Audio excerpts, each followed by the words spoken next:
Quiero hablar de Elías, decir al que está al lado, Elías. No del Elías de acá de la casa, sino el de la Biblia. Así que quiero hablar de ese ministerio. El ministerio de Elías tuvo lugar en Israel en un tiempo de gran apostasía y, por supuesto, cuando hay apostasía comienza a ponerse en evidencia la revelación de la palabra de Dios. Para esta época la nación se encontraba gobernada por Acab, el cual había sido manipulado por una esposa densa como Jezabel. Jezabel lo había llevado a terminar adorando a Ed-Baal que era el rey permitiendo que el rey de los Sidomios, que era su papá, y que empezaran a entrar en la posibilidad de adorar a otros dioses, a otros Baales. Elías oró para que el pueblo se pusiera a mirar al cielo y no llovió por 3 años y medio, y al final de la sequía aparece reprendiendo a Israel por su idolatría. ¿Por qué lo reprendía? Desafiando a los profetas de Baal y de Acera, y ahí comienza lo que vamos a compartir. Cuando vemos a un profeta que reprende con esa autoridad, cuando vemos a un profeta que exhorta al mismo rey por haberse dejado infiltrar con ese tipo de actitudes, esa actividad de adorar a dioses paganos, nos presentamos frente a eso y decimos, la verdad es que cuánto nos falta. A veces tenemos un dejo de cobardía con eso, ¿no? A veces nos cuesta exhortar a las autoridades públicas, a las autoridades de nuestro trabajo, nos cuesta exhortar, pero deberíamos hacer la gran Elías. Decirle que está al lado, hay que hacer la gran Elías. Y exhortar, y más ahora en esta dispensación que lo podemos hacer en el nombre de Jesús. En el nombre de Jesús. Primera de Reyes 18, versículo 19 al 21, comienza una charla con el rey, entonces le dice, no soy yo quien le está creando problemas a Israel, respondió Elías. Quienes se los crean son tú y tu familia, porque han abandonado los mandamientos del Señor, se han ido tras los Baales. Ahora convoca de todas partes al pueblo de Israel para que se reúna conmigo en el Monte Carmelo con los 450 profetas de Baal, los profetas que llevaban adelante una religión pagana, y los 400 profetas de la diosa Acera, que se sientan a la mesa de Jezabel. Acá convocó en el monte de Carmelo a todos los israelitas y a los profetas. Elías se presentó ante el pueblo y dijo, ¿hasta cuándo van a seguir indecisos? Guarda esta pregunta en el corazón y decirlo conmigo, ¿hasta cuándo seguiré indeciso en algún área de mi vida? Es impensable que con todas las manifestaciones que había tenido el Señor para con su pueblo se pusiera a adorar a Baales, a dioses paganos. Es impensable. Es como que alguien de casa de Dios, miralo al que está al lado, se le ojo. Como que alguien de casa de Dios mañana lo vemos en la procesión, llevando un, ¿no? O peor. Lo vemos con la gallina así, de sangre para todos lados, y echando unos pasos afro-brasileros. Qué triste que sería, ¿no? Pero si le pasó a ellos, podría pasarnos a nosotros. Alguien puede pensar que es muy impactante la caída, pero cuando alguien cae, comienza a caer de a poco, se desliza, casi es imperceptible. Porque para que alguien termine en el lado opuesto, sin percibirlo siquiera, es porque comenzó a deslizarse poco a poco y comenzó a abrir puertas y a ceder. Seguramente acá quería evitarse problemas familiares, quería evitarse algunas situaciones de dolor. Quizás no quería confrontar simplemente para que haya un poco de paz. Pero no confrontar hizo que terminara esclavo de esos dioses hasta que entonces llega esta expresión de Isaías. Mire, cuando estábamos leyendo esta palabra, entonces decíamos que ahora convoca a todos los del pueblo al Monte Carmelo y allí a los profetas de Baal, 400 profetas de la diosa Acera, que se sentaban a la mesa de Jezabel.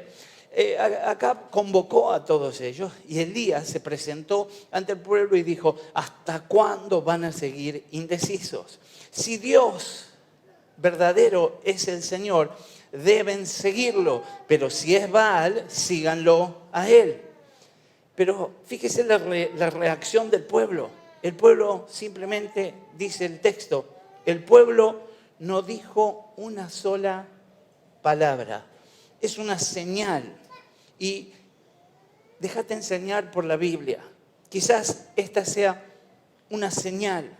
Cuando vos no tenés nada para decir, cuando no tenés nada que aportar, no es bueno hablar por hablar, no es bueno mandarse por mandarse, pero siempre tenés algo que decir cuando hay una exhortación, siempre tenés algo que decidir cuando hay una exhortación. El pueblo, dice la Biblia, simplemente no dijo ni una sola palabra. Elías desafió a todos estos falsos profetas, Primera de Reyes 18, 22 al 24, para no leer todo.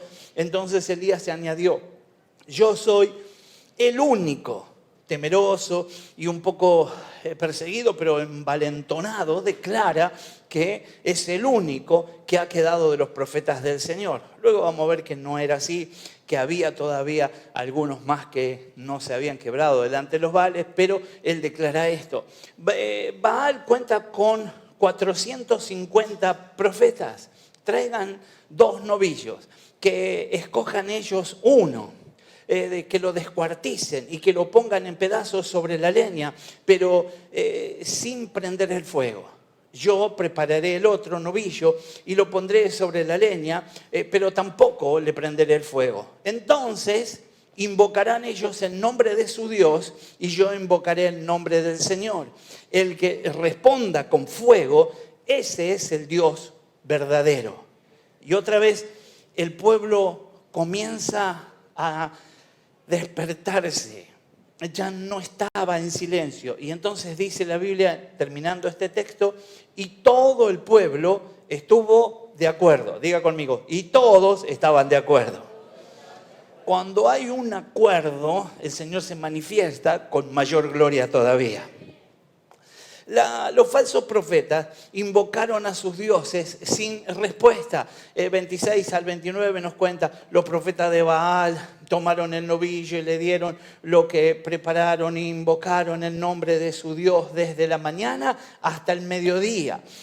Me imagino cuántas horas estuvieron ahí, ¿no? Y Baal, gritaban: Baal, respóndenos, gritaban mientras daban brincos alrededor del altar que habían hecho, pero no se escuchó nada, pues nadie respondió. Al mediodía, Elías comenzó a burlarse de ellos. Picante Elías, ¿no?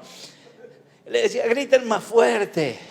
Decía: seguro que es un Dios, pero tal vez esté meditando, esté ocupado o de viaje. A lo mejor se ha quedado dormido y hay que despertarlo. Comenzaron entonces a gritar más fuerte y, como era su costumbre, se cortaron con cuchillos y lanzas hasta quedar bañados en sangre.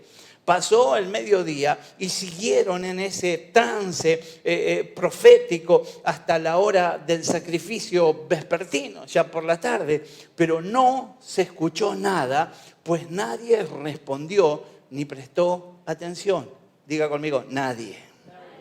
Sin embargo, Dios respondió por fuego y el pueblo creyó nuevamente en él. Dice Primera de Reyes 18, 37 al 39, leemos que gritó: respóndeme, Señor, respóndeme, para que esta gente reconozca que tú, Señor, eres Dios y estás haciendo que su corazón se vuelva a ti.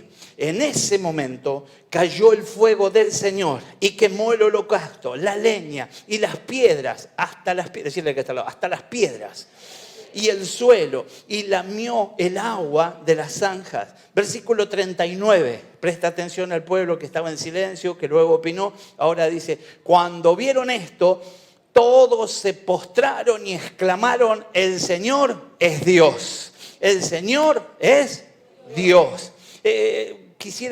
Tengo una prédica que me salió de esta palabra y después la vamos a avanzar, pero es importante que podamos entender que cuando la Biblia dice que el Señor es Dios, está hablando de existencia, está hablando de eternidad, está hablando de algo que va por encima de tu imaginación, por encima de tu fe, por encima de cualquier límite humano. Lo que está diciendo es algo que es y que para vos es imposible calcular, captar, determinar, si no fuera por su gracia y por su amor. Luego de ver el pueblo, el respaldo de Dios entonces hacia Elías, se volvió a él y a Elías y mandó entonces al pueblo a aprender a esos falsos profetas. Cuando no haga eso con los vecinos, un banda, ¿no? Pero dice, versículo 39, cuando vinieron estos, todos se postraron y exclamaron, el Señor es Dios. El Señor es Dios. Otra vez el pueblo proclamando esto, ¿no? Y ahora el versículo 40. Luego Elías ordenó, agarren a los profetas de Baal, que no escape ninguno. Tan pronto como los agarraron, Elías hizo que los bajaran al arroyo Quizón y allí los ejecutó. Otras versiones dicen los degolló. Decirle al que está al lado, no degolláis. Otra dispensación, otro tiempo, pero el método y la forma de llevar adelante la confrontación con las cosas del enemigo todavía hoy, con nuestras armas, con nuestra actualidad, con lo que Dios ha provisto para esta dispensación, la actitud tiene que ser la misma. Tenemos que ser aguerridos y tenemos que ir por la destrucción total del enemigo en el nombre de Jesús. Ahora, a Elías le pasó algo que le pasa a mucha gente que sirve al Señor. ¿Cuántos de los que están acá sirvieron al Señor alguna vez? ¿2 veces? ¿3? Sí. Cuando uno hace algo para el Señor. Yo me acuerdo cuando estaba con los jóvenes, decía, yo le predico a alguien, mala suerte toda la semana. Se me rompe el auto. Y yo decía, ponerle una cinta roja. Mentira del diablo. Hacer la voluntad de Dios trae bendición. Ocasionalmente te podés sentir amenazado. Ocasionalmente se levantan espíritus inmundos para atormentarte, para meterte temor, para hacerte sentir incómodo, para que dejes de hacer lo que está bien. Porque cuando haces lo que está bien, estás extendiendo el reino de los cielos. La luz comienza a habitarlo todo y las tinieblas tienen que retroceder. Así que pasó que se levantó algo en contra de él. Ahora, alguien que andaba degollando de a 400 en el río, alguien que tenía esa autoridad para pararse frente al rey, ahora recibe una amenaza de una chiru, decirle que está de una chiru, y lo amenaza y hizo que se atemorice, que se asuste. Y entonces, después de ese momento de la gran victoria, de haber orado para que volviese a llover sobre Israel, Jezabel lo amenazó, provocando que éste huya a lugares desérticos y cayese en terrible depresión. Mire, Reyes 19, 1 al 5 dice, Acab contó a Jezabel todo lo que Elías había hecho y cómo había matado a los profetas a filo de espada. Entonces Jezabel envió un mensajero a Elías para decirle que los dioses me castiguen sin piedad, si mañana a esta hora no te he quitado la vida como tú se la quitaste a ellos. Elías se asustó, diga conmigo, se asustó. Y huyó para ponerse a salvo. Cuando llegó a Berseba de Judá, dejó allí a su criado y caminó todo un día por el desierto. Llegó donde había un arbusto de retama y se sentó a su sombra con ganas de morirse. Podría ser que este hombre de Dios ahora, un poco más tarde, esté con esta sensación. Dijo, estoy harto, protestó, quítame la vida, pues no soy mejor que mis antepasados. Luego se acostó debajo del arbusto y se quedó dormido. Y de repente un ángel le tocó y le dijo, levántate y come. ¿Cómo se quedó? ¿De qué estuvimos hablando el martes? El espíritu de ¿Es tú? No vayas a decir pido. ¿Es tú? Ahí está. Así que ese espíritu también se levanta, ese adormecimiento. ¿Qué pasó? Estaba bajón, estaba depresivo, estaba mal, estaba sintiéndose muy mal. David tenía una gran victoria, pero simplemente una amenaza hizo que llegara ese momento y llegó a ese lugar y se quedó dormido. ¿Cuántos de nosotros podríamos identificarnos con el profeta Elías? Que después de grandes victorias vino una situación difícil que nos agota, pero Dios nos da la fuerza para seguir adelante, tal como lo hizo con Elías al enviarle el ángel. Posiblemente te sientas amenazado. Hay cosas que nos dan temor, hay cosas que nos dan miedo, hay cosas que pueden incomodarnos, que nos hacen sentir amenazados.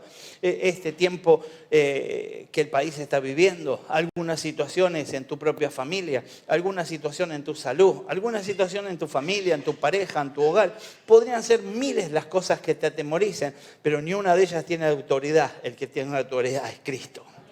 Primera de Reyes 19, versículo 9 dice, y allí se metió en una cueva donde pasó la noche y vino a él palabra de Jehová, el cual dijo, ¿qué haces aquí, Elías?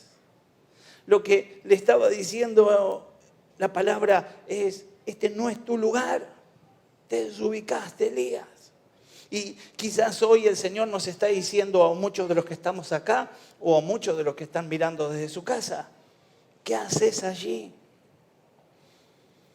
¿Por qué no estás donde tenés que estar? Elías fue un hombre sujeto a pasiones, alguien respetable, un hombre de Dios.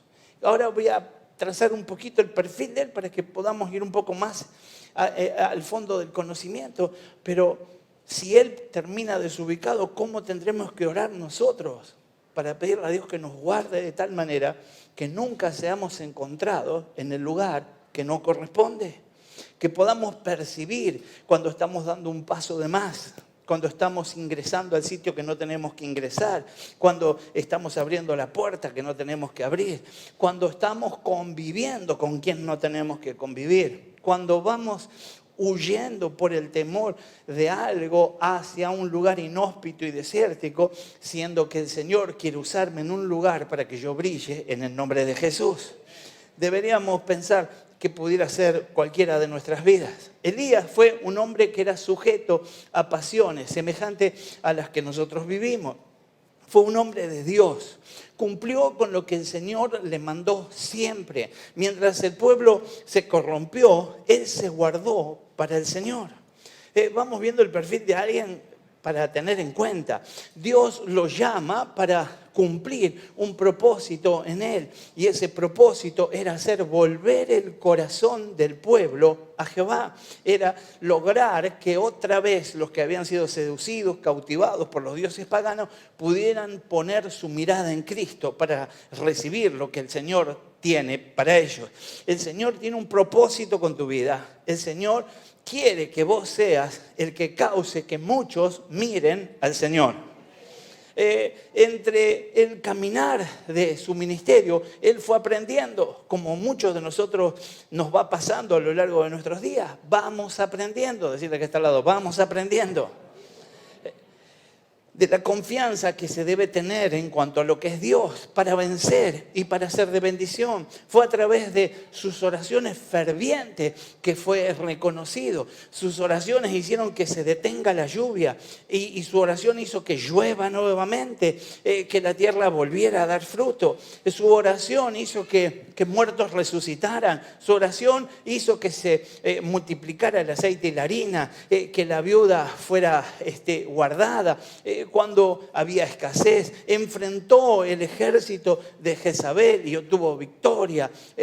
La verdad es que fue alguien respaldado por Dios a causa de la fe que había en él, de la fe que él tenía. Elías sabía en dónde estaba fundamentado. Y hoy quiero convocarte a que no termines este año sin determinar que vamos a estar parados en la roca que es Cristo para la gloria de Dios. Porque podría ser que alguno de nosotros se deslice. Podría ser que el tiempo de verano nos desenfoque, miremos hacia otro lado. Podamos creer que, bueno, que ahora nos podemos tomar vacaciones de Dios. Podamos creer, y la verdad es que cuando uno está apasionado, lo único que quiere es permanecer en la presencia de Dios. Entonces, seamos libres de esas posibilidades, porque luego de esto podría llegar el desánimo, podría llegar la situación que le pasó a él. Nosotros tenemos que estar fortalecidos en Cristo, auxiliados en esta dispensación por el Espíritu Santo de Dios, para percibir lo que sucede a nuestro alrededor, rechazarlo y afirmarnos en Cristo en el nombre de Jesús. El desánimo es la verdad es que sentirse infeliz. Esto surge por la pérdida de confianza en nuestras propias fuerzas, generalmente, o porque se pierde la confianza en Dios. ¿Puede ocurrirle a un cristiano? Sí, los cristianos también pueden desanimarse. Y en esto de desanimarse cuenta mucho la manera en que estemos posicionados o parados donde el Señor nos puso.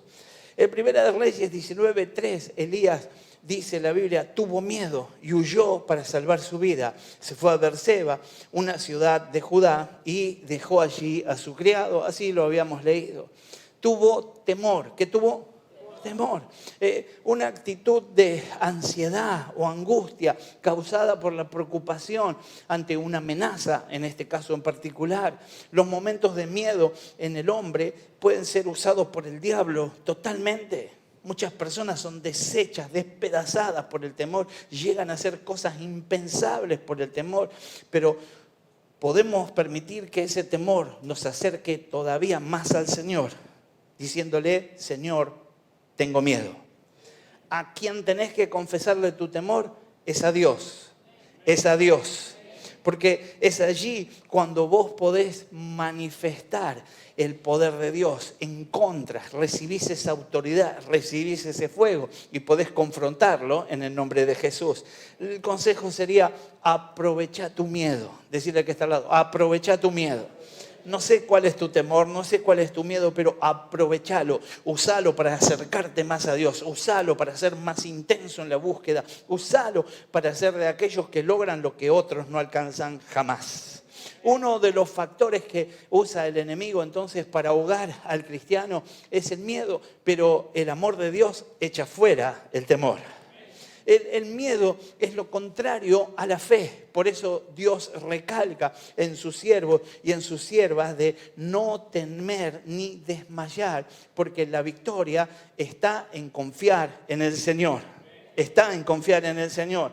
Diga conmigo, yo confío en el Señor. Cantar al que está al lado. Es decir, puedo. Lo cantan rápido para que la corte. Bueno, está. Bien. Entonces ya declaramos que podemos confiar en el Señor. Aleluya. Mateo 14, versículo 30. Pero al ver el fuerte viento, tuvo miedo y comenzando a hundirse, dio voces diciendo, Señor, sálvame. Allí en Mateo el caso es de Pedro. Pedro estaba emocionadísimo, estaba en una barca, uno dice un fantasma, otro dice, no, es Jesús. Cuando dice Jesús, me bajo, empieza a caminar por el agua y en el medio de la experiencia gloriosa de caminar por el agua, se puso a mirar el viento, la tormenta, se atemorizó y comenzó a hundirse. Quiero entender que muchas veces nosotros estamos caminando sobre el agua, estamos en lo mejor del milagro, estamos teniendo la experiencia espiritual que nunca habíamos tenido y nos ponemos a mirar algo que nos atemoriza. Miramos el viento, miramos la tormenta y comenzamos a hundirnos. Rechazamos eso en el nombre de Jesús y nos gozamos en la autoridad que Cristo nos da. Cuando Cristo dice, vení, nosotros vamos y no tenemos que observar nada ni tener miedo de nada porque vamos hacia Cristo, porque Cristo hizo un llamado a nuestras vidas para la gloria de Dios. Muchos se turbaron por medio de la prueba o por lo que hicieron mal acusándose a sí mismos. Otros por la lucha que hay en su interior entre la fe y la razón. Llega un momento en que tu fe lucha con la razón. Vos empezás a decir, pero es imposible que esto suceda. Es imposible. Si los médicos dijeron que me tenían que operar, ¿por qué que no me operan? Si los médicos dicen que esta operación zafa uno, ¿por qué voy a hacer yo? Y siempre vas a tener algo para decir. Pero no es cuestión de razón, es cuestión de fe. Escupile un poco al que está al lado y decirle, ¡fe! ¡Aleluya! Elías temió, se olvidó de Dios, se olvidó del Dios que lo guardaba, se olvidó en ese temor del Dios que proveía. Él había visto a un Dios proveedor, había visto a un Dios que guardaba, se olvidó del Dios que peleaba por él, se olvidó por el temor. El temor te hace olvidar todos los beneficios que Dios tiene para tu vida. Echamos fuera el temor en el nombre de Jesús. Decí conmigo, temor, fuera, en el nombre de Jesús. Gracias, Jesús. Mire, es importante. Vamos a seguir leyendo.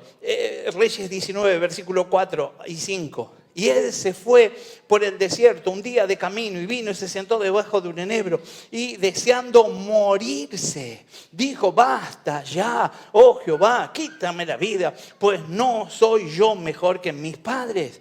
Y echándose debajo de ese enebro, quedó, como dijimos hoy, estaba dormido.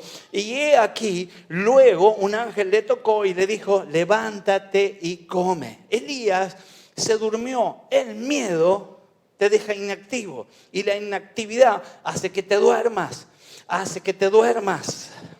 Entonces llega el momento en que nosotros tenemos que meditarlo en lo espiritual. Dormirse en la presencia de Dios es algo tremendo, es una falta de atención hacia Dios. Podríamos decir, llegó un manto de estupor. No era alguien que habilitaba a los espíritus inmundos para que lleguen a su vida. No era alguien que le dio lugar al diablo para que se... Él fue amenazado, rodeado, fue tocado y tuvo algo que tiene cualquier ser humano. Tuvo temor. Y porque tuvo temor, terminó en la condición que terminó. Alejado, separado, cansado, hasta el punto de quedarse dormido. Y allí entonces llega ese manto inmundo, que lo rechazamos en el nombre de Jesús. Dormirse es falta de atención a Dios. Elías dejó de atender la relación con Dios y lo que deseaba era morir. Dios no te llamó a desear morir. Decirle al que está al lado, Dios no te llamó a desear morir. Dios no te llamó a dormir. No te llamó a estar ocioso espiritualmente. No te llamó a ser un perezoso espiritual. Dios te llamó a sus negocios y a la relación con Él. A sus negocios y a la relación con Él. Él te llamó con un propósito, así como lo llamó a Elías, para hacer volver el corazón de muchos hacia Él, a través de su poder y de su gloria. Así te quiere usar para que la salvación llegue a toda tu familia, para que la salvación llegue a todos tus amigos, para que la salvación llegue a todo el que se te cruce por el camino, en el nombre de Jesús. Ahora, la pregunta es, ¿cuántas veces te mandó a despertar el Señor? Nos predicamos a nosotros mismos, oímos la palabra, entendimos lo que es el espíritu de estupor y algunos percibimos que podía ser que en este tiempo estuvimos medio quedados, medio dormidos. Y el Señor nos está llamando, el Señor nos está diciendo, despiértate. Decirle al que está al lado, despiértate.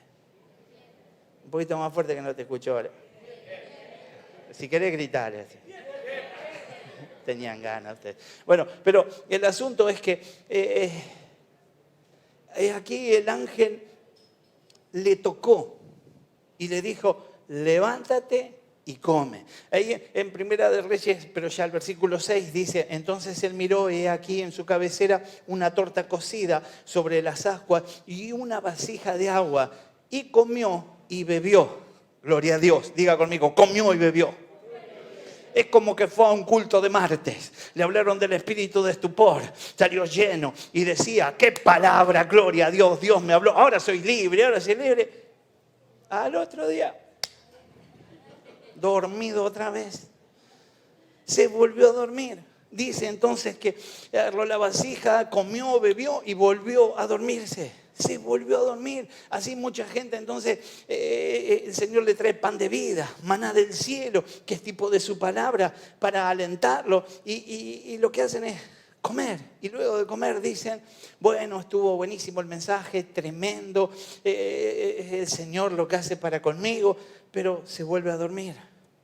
Quizás tengamos que tomar una decisión y entender que tenemos que enfocarnos en las cosas de Dios y en el propósito que Él tiene para con nosotros y esforzarnos por conservarnos despiertos. El Señor tiene misericordia de nosotros. El Señor tiene misericordia de nosotros. Primera de Reyes, ahora 19, versículo 7, dice, y volviendo. Diga conmigo, que siga volviendo, gloria a Dios. Y volviendo el ángel de Jehová, la segunda vez lo tocó diciendo, levántate y come. Pero ahora le dice, porque largo camino te resta. Ya no era solo la comida, sino que era una palabra de aliento. Para vos que estás diciendo que ya está todo terminado, que sos el único profeta que queda, que ahora estás amenazado, que ahora estás arruinado, que estás perdido. A vos te digo, largo camino te queda. Soltalo sobre el que está al lado, decirle, largo camino te queda. Del otro lado, decirle, largo camino te queda. Dios vuelve a tu vida por segunda vez, vuelve por tercera, por cuarta, por quinta. Y aunque te encuentres durmiendo, otra vez te va a despertar. Otra vez te va a despertar. Lo que está llamando es a que seas capaz de salir de la cueva y que te pares en el monte de Dios. Parate en el monte de Dios. Parate en el monte de Dios. Hoy Dios nos pregunta otra vez, ¿qué haces ahí? ¿Qué estás haciendo ahí? Elías le dijo y le dio una excusa, como casi todos nosotros tenemos excusas para dar. ¿Somos de tener excusas? ¿Somos? ¿Sí? ¿Somos de presentar excusas por todo cuando nos... Sí. Porque todo tiene la culpa a los demás. ¿Amén? ¿Qué amén? No tiene la culpa a los demás. Porque si yo no hubiese nacido en ese hogar, si no hubiese tenido la madre que tuve, el padre que tuve, si yo no hubiese nacido en este barrio, si yo hubiese sido rico, si yo hubiese sido... Y ya hay tantas formas de explicar. Si yo estuviera en otra iglesia, si el pastor fuera rubiecito, sería otra cosa. Pero, claro. Entonces, lo que pasa es que decirle al que está al lado, es lo que te tocó. Y Dios tiene cosas para hacer con cosas como las que te tocaron y las vamos a recibir en el nombre de Jesús. Así que Elías se puso a dar excusas y nosotros podemos darlas, pero evitemos las excusas en el nombre de Jesús. Cuando nos pregunte qué haces ahí, la idea es que nosotros preguntemos a nuestro corazón, ¿qué hice mal yo? ¿Por qué estoy acá? O vamos a empezar a decir, estoy ahí por mi esposo, por mi esposa. Estoy ahí en lugar de estar en el monte orando, porque mi esposo es más frío, nunca quiere orar, no toca la palabra. Bueno, prendete fuego, acércate a tu esposo y tu esposo va a arder para la gloria de Dios. Si es la esposa la que está fría, enojada, porque la envidian acá en la iglesia, que el esposo arda en oración y la esposa arde para Cristo. Así que se trata de eso, que podamos hacerlo. Así que tenemos que poner, quizás tengo hijos, como tengo 17 hijos recién nacidos, pero los tengo que cambiar y cuidar. Y bueno, no es un problema, es una bendición.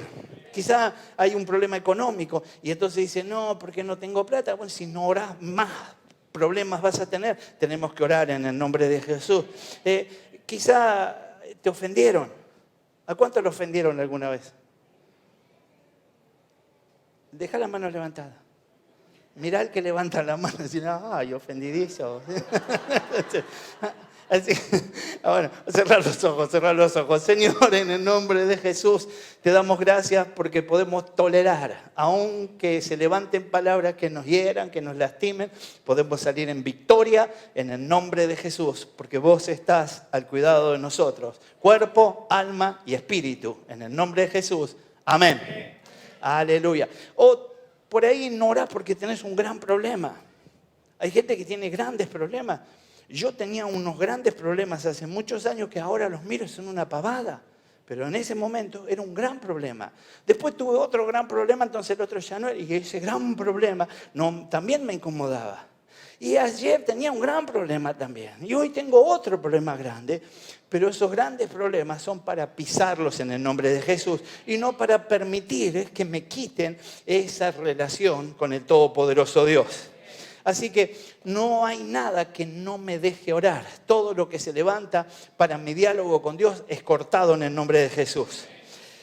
El versículo 11 entonces del capítulo 19 dice, el Señor ordenó. ¿Qué hizo el Señor? No le dijo si estás con onda, si estás de ánimo hoy, arranquemos. Le dijo, sal y preséntate ante mí. Y le dio una cita. Dijo, vamos a tener un encuentro en la montaña, porque estoy a punto de pasar por allí. Mientras estaba allí, el Señor pasó y vino el viento recio, tan violento que partió las montañas, destrozó las rocas, pero el Señor no estaba en el viento. Después del viento hubo un terremoto, pero el Señor tampoco estaba en el terremoto. Tras el terremoto vino un fuego, pero el Señor tampoco estaba en el fuego. Y después del fuego vino un suave murmullo.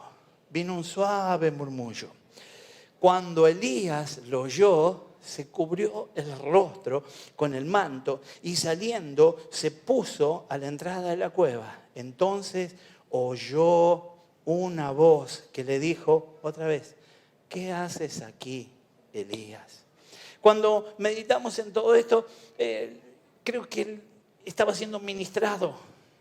Era alguien efusivo que en sus manifestaciones lograba la manifestación poderosísima de Dios. Alguien con un ministerio, con ese perfil, era merecedor de que Dios en un terremoto dejara de rugir y con la montaña partida en dos, fluye una palabra y le diga, Elías, te voy a acompañar en tu ministerio. Quizás en el viento rey, quizás en alguna otra situación, quizás en cualquiera de las expresiones que él esperaba, pero en ninguna de esas expresiones estaba, sino que en un silbo apacible. El Señor llegó para traerle paz, el Señor llegó para ponerlo en calma, para ponerlo en situación, para hacerle saber que él no necesita arrebatos y violencia para darte la victoria. Él simplemente la otorga para la gloria de Dios. Así que cuando Elías oyó, lo pudo percibir y se cubrió el rostro con el manto y saliendo se puso a la entrada de la cueva y entonces oyó una voz que le dijo, ¿qué haces aquí, Elías? Dios te quiere en el monte. ¿Dónde te quiere Dios? En el monte, porque allí es el punto del encuentro. En el monte, mire, si usted lo mira geográficamente, si usted lo mira paisajísticamente, el monte es el lugar más alto de la tierra y es el que está más unido al cielo. Es el punto donde se podría unir lo sobrenatural con lo natural ilimitado. Es allí donde el Señor quiere encontrarnos, en el monte. Cuando hablamos de monte de oración, hablamos de ese momento. Cuando hablamos del monte en tu hogar, hablamos de ese rinconcito. No estamos hablando de una montaña, no estamos hablando de miles de metros de altura, estamos hablando de ese lugar, tu cuartucho, el fondo, arriba, en el baño, en el lugar de tu intimidad, donde estás a sola con Dios, donde le podés contar que tenés miedo, donde podés llorar, donde podés quejarte, donde podés hacer todo lo que no tenés que hacer por otra parte. Él supo dónde ir.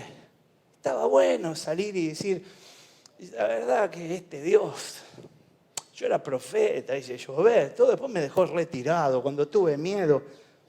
Y empezar a hablar mal con otros de Dios. Podría haber hablado mal con otros de alguien que estaba al lado. En la iglesia de New Jersey, a veces pasa que alguien habla mal de los líderes, de los pastores, de un hermano mayor, de alguien que está a cargo de un área en la iglesia y quiere echarle la culpa a él porque se sintió mal, porque tuvo miedo, porque tuvo envidia. Qué lindo sería si eso lo podemos hablar con Dios y después lo resolvemos. Los de casa de Dios nos decimos las cosas de frente. ¿Cómo nos decimos las cosas? De frente. Me encantó uno de los testimonios que decía, venía, me embolaba, no me gustaba, odiaba venir a la iglesia, dijo, ¿no? Y me encantó, porque eso permite que luego el Señor te enamore, te apasione. Eso es lo que hay que decirle al Señor. Ahora, si te pasa algo con alguien, no enchastres, decirle al que está al lado, no enchastréis, no enchastres al otro. No, ¿viste? Y no lo enchastres. Si hay algo que hace mal, andá y decíselo. Decirle, en el amor del Señor, te quiero decir, comprometido o comprometida a orar por vos, que veo que en esta área estás actuando mal y quiero bendecirte. Y si vos ves algo en mí, tenés libertad de decírmelo también con oración para que yo pueda aceptarlo. Pero no busques contaminar a otros, porque si yo tengo un problema con Zulma y hablo con 10 de ustedes para decirles, ¿viste Zulma? ¿No? ¿Y qué hice yo? Contaminé a 10. Ese espíritu inmundo que te metió, el que apoyó el codo y empezó a chamullar, ahora vos decís, sí, la verdad que Zulma no es la única. Y me mandas el vuelto a mí. Y me decís, ¿y no viste a la...? Ahora, después, dentro de 10 días, vos me vas a ver abrazado con Zulma, diciendo muñoñoña y haciéndole mimito. Y vas a decir, pedazo de hipócrita. Y no vas a decir, Fernando es el hipócrita. ¿Sabes lo que vas a decir vos? Al final no sé quién es peor, si Zulma o Fernando. Y ya perdiste 2, más todos los que vas a seguir perdiendo.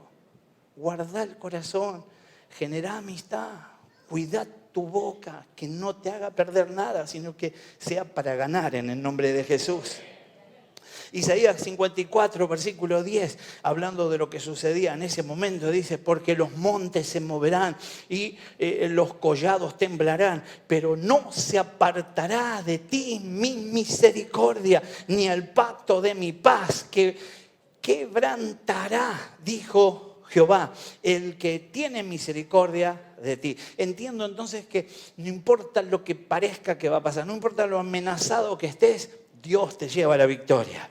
Elías no estaba firme en la fe en esa ocasión, pero Dios le muestra su amor a través de un silbo apacible. Un silbo apacible. El silbo apacible le dio a demostrar que él era su pastor. Y cuando alguien confiesa a través de la Biblia que es su pastor, declara inmediatamente que nada le faltará. Nada le faltará. En lo natural los pastores acostumbran, más los pastores de montaña, que no acostumbran a tener limitado con alambres en una pampa, en un lugar, sino que lo que hacen es contener al grupo con un silbido suave, que hace que esa sea la convocatoria a las ovejas. Y Mateo 11, versículo 28 al 30 dice, vengan a mí. Decirle que está al lado, dice Dios, vayamos a Él. Vengan a mí todos ustedes que están cansados, agobiados, y yo les daré descanso. Carguen mi yugo y aprendan de mí, pues yo soy apacible y humilde de corazón, y encontrarán descanso para su alma, para su alma. El Señor está soltando entonces en ese momento tan especial un llamado, está soltando la palabra, está enviando a la misión y por supuesto está llevando camino a la recompensa. Todavía faltaba mucho, ya se iba a entregar, se había rendido, pero faltaba mucho, faltaba un llamado extra, faltaba una palabra que sanara su corazón, una misión a donde iba a ser enviado y posicionarse en el lugar de la recompensa. Versículo 15 dice, el Señor le dijo, regresa por el mismo camino, ve al desierto de Damasco, cuando llegues allá, unge a Hazael como rey de Aram y a Jehú, hijo de Minsi, como rey de Israel. Unge también a Eliseo, hijo de Safat, de Abel Mejola, para que te suceda como profeta. Jehú dará muerte a cualquiera que escape de la espada de Hazael, y Eliseo dará muerte a cualquiera que escape de la espada de Jehú. Sin embargo, yo preservaré a 7,000 israelitas que no se han arrodillado ante Baal ni lo han besado. Había una multitud, había miles que no habían caído, que se habían guardado como se guardó Eliseo, y él estaba pensando que estaba solo. Él, estando solo, se rindió, y el Señor lo que hizo fue levantar un nuevo rey, levantar un nuevo general y levantar un nuevo profeta. Ahora todo estaba quedando terminado, faltaba mucho por hacer. Luego casi 15 años de ministerio siguiendo sobre sus pies acá en la tierra, lleva adelante ese proyecto y luego recibes el galardón que todos conocemos. Todavía tenía que ungir reyes y profetas, tenía que profetizar a esos reyes, ser levantado por un carro de fuego antes de morir. De igual manera, Dios nos exhorta a que nos levantemos, a que nos levantemos, a que nos levantemos. Aún en medio del peor momento, de las dificultades, nuestra vida no está perdida. No está perdida. El deseo de Dios es usarnos para su gloria, para su honra. Por eso Satanás se va a levantar para traer oposición. Sin embargo, ante las peores dificultades no hay que retroceder. Decirle que está al lado, no retrocedas. Sino tenemos que buscar llenarnos de Dios y seguir adelante, porque aún hay mucho que hacer para la gloria y para la honra de su nombre. Vamos a tener un momento de oración. Y yo quiero que te quedes con todo lo que hemos predicado, pero que medites. Y que antes de que te pongas de pie, para que podamos orar, podamos determinar que no nos vamos a enfocar en nuestro dolor, en nuestro fracaso o en una amenaza. Nos vamos a enfocar en Dios. Elías no se fue a la casa de la viuda diciendo: yo te fui de bendición, ahora estoy muerto de miedo, dame una mano. Buscó alejarse y así fue convocado por Dios y terminó yendo a donde tenía que ir, yendo a ese monte. No se juntó con peores que él para llorar. No anduvo buscando: ¿y a vos cómo te va en tu religión? ¿Sos el único profeta que queda? Sí, en la mía también. Ay, qué feo ser de estas religiones que nos dejan. No se quedó con eso. Quizás eso sea un sabio consejo para tu vida hoy. Fue a Horeb a tener un encuentro con Dios. No buscó compañeros de queja, sino que buscó al que soluciona todos los problemas. La Biblia habla del monte de Horeb o el monte Sinaí como el monte de Dios. Es de donde Dios apareció muchas veces ahí en la palabra. Allí, en el llamado de Moisés, esa zarza comienza a arder. Moisés golpea la roca y provee de agua. Allí es donde se recibe a los 10 mandamientos.